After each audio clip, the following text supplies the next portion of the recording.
দেখো বসে পড়েছি 4 রকমের গোটা মশলা নিয়ে আর শিলনোড়া নিয়ে তাড়াতাড়ি করে। ভাবলাম হামানদিস্তায় বাটবো, হামানদিস্তায় গুঁড়ো করতে অনেক সময় লেগে যাচ্ছে, তার জন্য শিলনোড়া নিয়েই বসে পড়লাম। এই যে দেখছো নিয়েছি ধনে। গোটা ধনের গন্ধটা দারুণ। আমি মার কাছে শুনেছি, আমার মার কাছে, যে আমার দাদু নাকি যখন বেঁচে ছিলেন তখন গোটা ধনে গোটা মৌরি দিয়ে ভেজে একটা রুপোর বাটি কৌটোর মধ্যে ভরে রাখত, যেটা নাকি মুখশুদ্ধির কাজ করে এবং দারুণ দারুণ দারুণ মুখশুদ্ধির কাজ করে, খুব সুন্দর একটা ফ্রেগরেন্স আনে।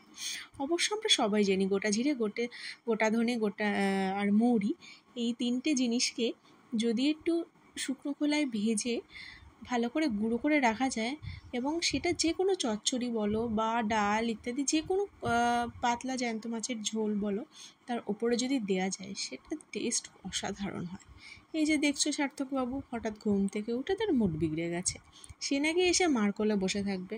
উফ, সার্থককে কোলে নিয়ে মশলা বাটা একটু চাপের হয়ে যাচ্ছিল। অনেক বুঝিয়ে বাজিয়ে বললাম, বাবাই তুমি আমার কোলে বসো, দেখো কত সুন্দর গুঁড়ো হচ্ছে।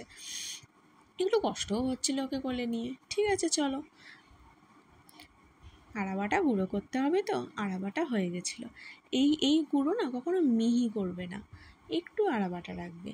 মিহি গুঁড়োর থেকে একটু আড়াবাটা গুঁড়োর টেস্ট সব থেকে বেশি হয়। এই হয়ে গেল ধনে গুঁড়ো। এইভাবে কিন্তু আমার 4টে গুঁড়ো অনায়াসে হয়ে গেছিলো, জিরের গুঁড়ো, মৌরি গুঁড়ো, ধনে গুঁড়ো আর গোলমরিচ গুঁড়ো। চলো এবার আস্তে আস্তে আস্তে আস্তে একটা একটা করে পাত্রে ভরা। আমি কিন্তু এগুলোকে কাপে রাখিনি, সব দেখেছো কন্টেইনারে ভরে রেখে দিয়েছি।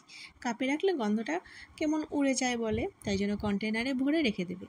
এই গোটা মশলাগুলো গুঁড়ো করে অনেক দিন স্টোর করে রাখা যায় এবং তার টেস্ট একই রকম সুন্দর থাকে। Bye bye.